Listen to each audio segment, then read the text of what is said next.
These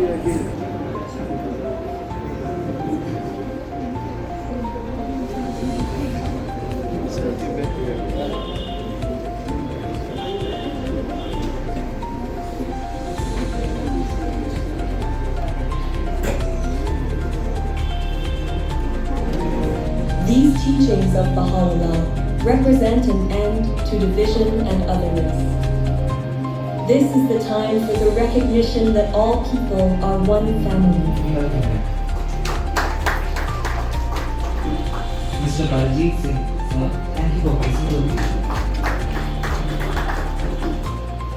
Dr. Chetan Dalai, thank you for placing this occasion.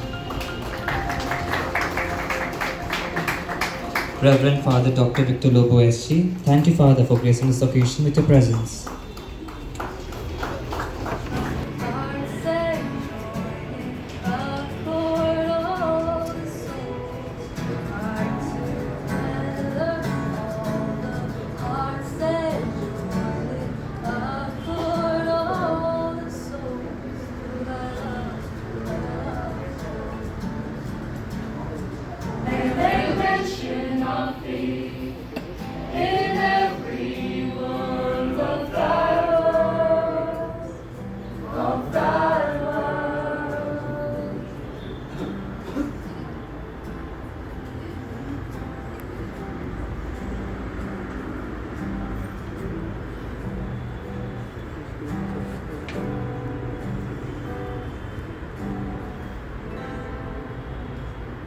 Kangi tuze nye son tawa tamje pamej tambe june dunze de kodam de la chaze lo.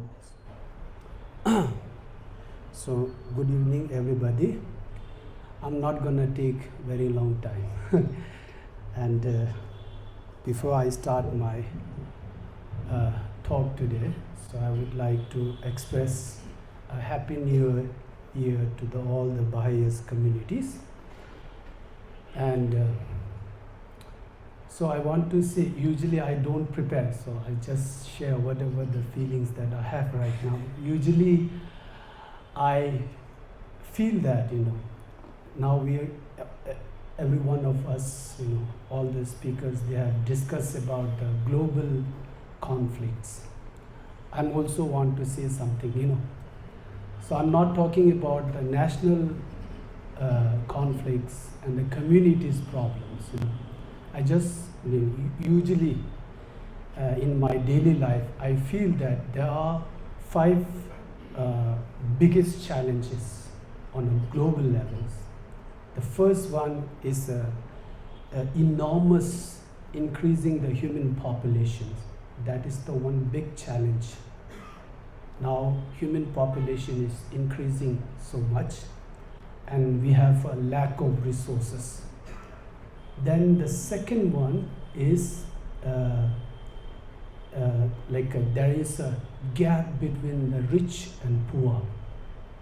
The morally it is not wrong, but practically it is also the source of problem.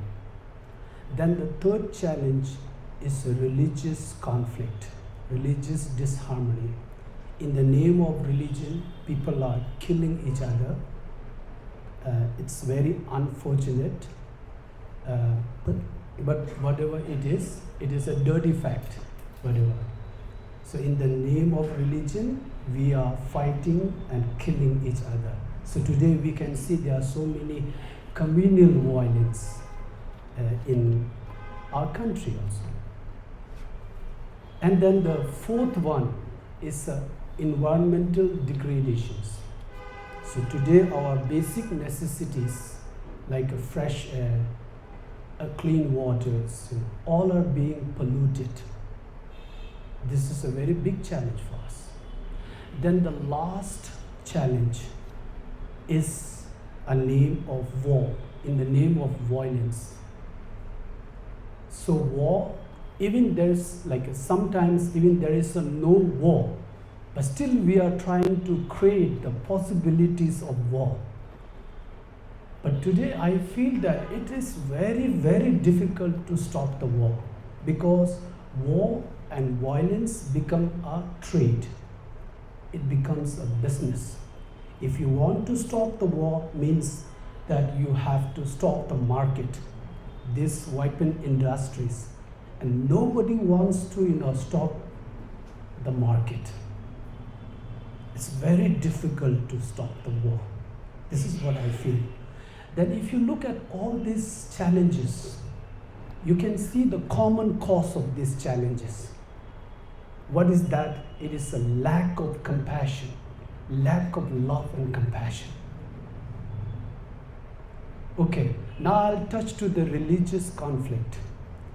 So everybody has a freedom, whether you want not to follow any particular faith or not. If you want to follow a particular religion, it's your freedom. You have a full right. If you don't want to follow, it's your freedom. If you have chosen to follow one religion, then try to practice it sincerely. Today, in the name of religion, then people are trying to do the religious favoritisms. It is not nice. So, I want to say that one book that I read, it is authored by the Mahatma Gandhi, Hind Swaraj. In this book, he clearly said that, what is the purpose of religion? He said that the purpose of religion is to see the divine God. So in order to see the divine God, we have to seek the truth. If you want to seek the truth, then you have to practice the non-violence. If you practice the violence, then you will not be able to seek the truth and reality. If you want to seek the truth and reality, you have to practice the non-violence. So he said that non-violence and the truth is a two sides of the coins. This is what he said in his book. Recently, I came to know that, I read one article. In this article, somebody has written, he has talked about the religious intolerance. I was very shocked to see this term, because, religions and intolerance cannot go together. If somebody is religious minded, then he or she cannot be like a violence. If he or she is practicing the violence, that means he or she is not influenced by any kind of religions. So religion and intolerance cannot go together, but still today we are confidently using such a term. It's very shocked to me. This term does not make sense to me. It is totally contradictory for me. Lastly, now I'll conclude here. I respect to all the religions, but I don't have a faith. I always make a difference between the faith and respect.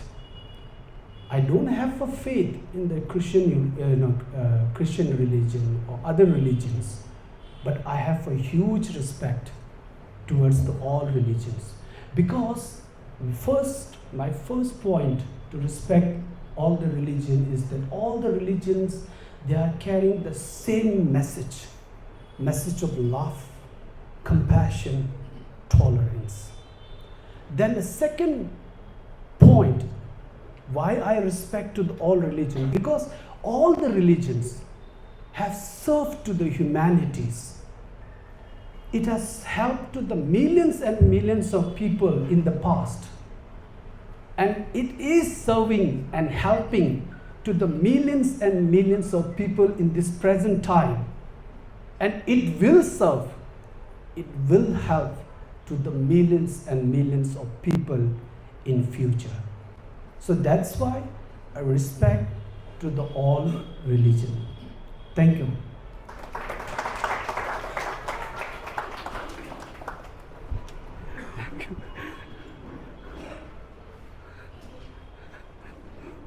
Nothing. Nothing new. Okay, thank you. Thank you for sharing your insights with us.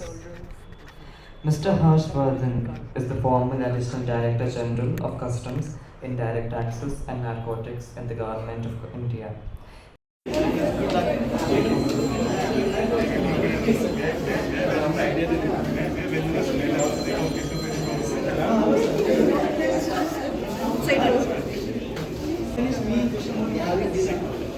Almost finished our dinner.